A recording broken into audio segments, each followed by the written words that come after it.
कंधमाल जिला खजुरीपड़ा ब्लॉक गुदारी पंचायत रे पानीय जल समस्या समाधान दाबी रे ग्रामवासी आज रास्ता रोक करिसेंति। पंचायत और ब्लॉक प्रशासन निकट में बारंबार अभियोग सत्वे समस्यार समाधान हेउनथिबारु असंतोष तीव्र होइछि। ग्रीष्म प्रवाह सांगकु असह्य गुळुगुळी जोगु जीवन दुर्विसह होई पडुछि। तेणु आज गाँवर शताधिक पुरुष और महिला गरा बाल्टी और हांडी रखी गुदारी आरआई ऑफिस निकट में रास्ता रोक करिसेंति। फଳରେ फुलबाणी भुवनेश्वर दे जाइथिबा मुख्य रास्ता रे जानवाहन चलाचल ठप हो जाइछि। जनसाधारण नाही नथिबा असुविधा भोगुछंती। ग्रामवासी पंचायत ठारू आरंभ करी गोष्ठी उन्नयन अधिकारी समेत कंधमाल जिलापालंकु समस्या नहीं बारंबार लिखित अभियोग कला परे मध्य कौनसी समस्यार समाधान होई नाही। ए खबर पाई अतिरिक्त जिलापाल और फुलबाणी उपजिलापाल घटनास्थल में पहुंची लोकों आलोचना करिबा परे रास्ता रोक प्रत्याहृत होइछि। तेबे एही घटनार वर्तमान स्थिति संपर्क में जानिबा पई आम जिला प्रतिनिधि सदाशिव ठारू एही घटनार वर्तमान स्थिति संपर्क में जानिबा। हेलो सदाशिव, आमे जानिबा पई चाहिबू कि जो पानी समस्या रे लोक माने बसतिले जे रास्ता रोक होइतिला चलाचल बाधा प्राप्त होइतिला एबे वर्तमान स्थिति सेठारे कोन अछि? देखो जो गाँ लोक अच्छा 30-40 घर से रोचंती जेहेतु पानी से मिलू ना पीवा पानी बारंबार से प्रशासन को दृष्टि आकर्षण कर वीडियो को देखा कर अभियोग करते किंतु कौन सी व्यवस्था हो पार नाला तेणु से बाध्य थाना को जनइबा पर आज रास्ता रोक करते मुख्य रास्ता अवरोध करते बहुत गाड़ी मटर दुईपटे अटकी रही अतिरिक्त जिलापाल जो अच्छा रमेश चंद्र जेना एवं फुलवाणी उपजिलापाल चित्तरंजन महंत निजे जाइए लोक सहित आलोचना करछंती प्रतिश्रुति देइछंती जेमिति भी तांकर जो पानी समस्या दूर करा जाय परिबो तार व्यवस्था करिवे। प्रथमतः वर्तमान ये जो सप्लाई वाटर जो अच्छे माने गाड़ी रे नै कि केमति सेठी पानी पहुंचा जाय परिबो जेतु खरा दिन बहुत जोर खरा होछि एवं ग्रीष्म प्रभाव जो माने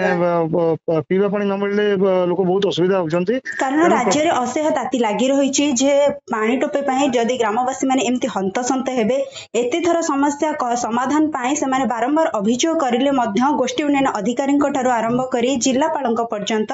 से समस्त द्वारस्थ होइथिले मध्य तांको समस्यार समाधान करा जाय नै जोंथि पई सी आज रास्ता को ओल्हाइचंती जहा फଳରେ भुवनेश्वर को फुलबाणी भुवनेश्वर को दे आसुथिबा मुख्य रास्ता आज अवरोध होइछि जहा फଳରେ यातायात मध्य बाधा प्राप्त होइछि। तेणु देखो जो आलोचना करने पर से मानी से जो पंचायत को कही जो आमर जनस्वास्थ्य विभाग अच्छी माध्यम से टैंकर रे नहीं पानी पहुंचे प्रथमतः से जो अचल रही आउ एक ट्यूबवेल करने नलकूप खोलने जमती करा जाई परिबो दिने 2 दिन भितर तार व्यवस्था करा जीवो प्रतिश्रुति दैचंती। आपण जो एखने कहउथिले जे टैंकर रे पानी जीवो सेटा तो अस्थायी ना स्थायी व्यवस्था पई किछि समाधान हेछि ना नाही? नहीं स्थायी व्यवस्था तो से कहउचंती जे नलकूप जो गोटे अछि ताको अचल जो अछि तार व्यवस्था करी मरामती संगे संगे करा जीवो एवं आ गोटे नुआ नलकूप खोलिबा पई दिने 2 दिन भितर व्यवस्था हबो एवं सप्लाई वाटर कथा जो कहउचंती सेठी गोटे सोलार माने जो नलकूप रु सोलार वाटर सप्लाई हेबा कथा से प्रोजेक्ट को उठे दिया जाइए जेहेतु जो गत सरकार भी जो कह जाऊला जे महानदी पानी फुलबाणी आसो बोली तेणु जो से मेगा प्रोजेक्ट जो रही तेणु ये जो सोलार पानी टा दि जाई परिबनी बोली से प्रोजेक्ट को बंद कर दीचंती ताको मध्ये लोक विरोध करूचंती जे माने ए अभियोग परे जे ए पानी समस्या दूर हेबो जहाँ प्रतिश्रुति देछि निश्चित भाव हबो बोली से आशा रखिचंती एवं जो नलकूपटा जदि भी हेइ जिवो एबे सेमान पई गोटे बड़ समस्या समाधान करिवो जेहेतु पथरिया अंचल रोची तेणु से समस्या रोची जहाँ जो निर्वाही अधिकारी कहते जो आमर अच्छा जनस्वास्थ्य विभाग जेहेतु पथरिया अंचल रोची तेणु थे खराब भी होता पानी से बाहर जो ग्राउंड वाटर लेवल कम रोचे तथापि से चलित थर आउ थे अन्य स्थान में खोलिए और जमी व्यवस्था करेंगे जहाँ प्रतिश्रुति देते बर्तमान टैंकर पानी प्रतिदिन थे अबा 2 थर नहीं पहुंचे